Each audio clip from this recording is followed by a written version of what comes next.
Welcome back to the channel and to all the news stories that have caught my eye over the last 7 days or so.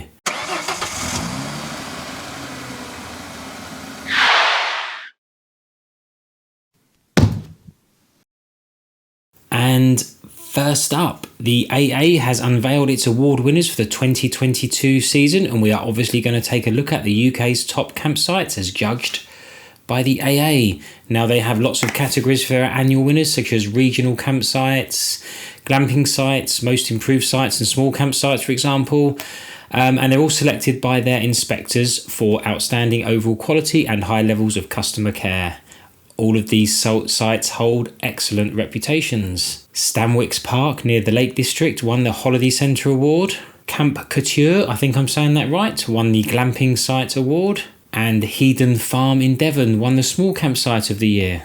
Now, they have lots of regional awards for best campsites in the region, plus awards for the different countries around the UK as well. And this year, the overall award goes to Silverdale Caravan Park in Lancashire. The inspector said that it was a superb holiday destination with spotlessly clean amenity blocks.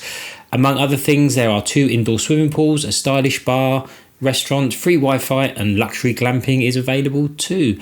Head over to their website if you want to check them out and if you're thinking of visiting them. And second up today, we have a story from Out and About Live all about Hillside Leisure and the fact that the Derby-based VW campervan converter will now install VIN Chip anti-theft technology in all of its campervans as standard. Hillside is the first NCC-approved conversion specialist to do so.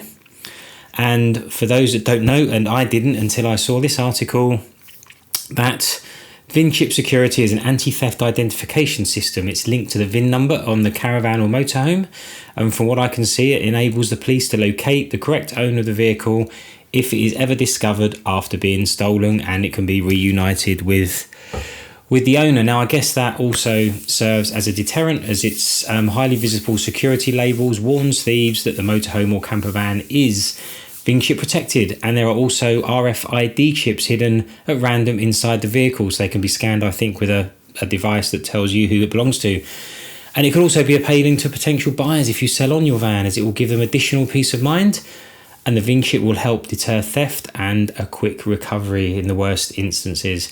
Prices seem to start from around $64.99, and the only thing I couldn't see was if there was any additional fees to pay for monitoring or for tracking or paying for the service, for example. Next up, a quick recap on the story about the confusion over the DVLA classifying changes in body types that I spoke about last week, where the DVLA kept stating that the body type on van conversions should be van with windows and not motor caravan. Now, I had a couple of comments from viewers that saw that video and have experienced this too.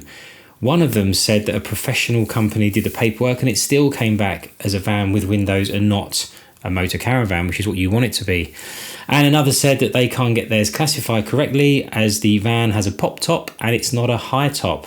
Now, it's clear there's been some confusion. I did reach out to a couple of local van conversion companies, but so far I haven't heard back, but I will update you, of course, if I do hear anything from any of those companies that I contacted. And finally, after the successful and sellout attendance at the October NEC Show, tickets are already on sale for February 2023. It runs from the 21st to the 26th of February, and the show promises to be just as good as October this year.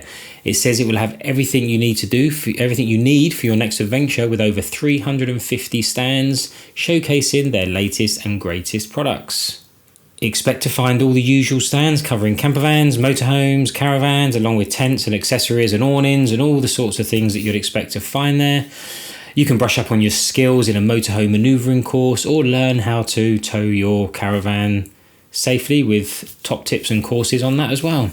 February 22 saw over 101,000 visitors, with the October 22 show surpassing this, I think, with, I believe, around 104,000 visitors, according to the website campinginbritain.co.uk.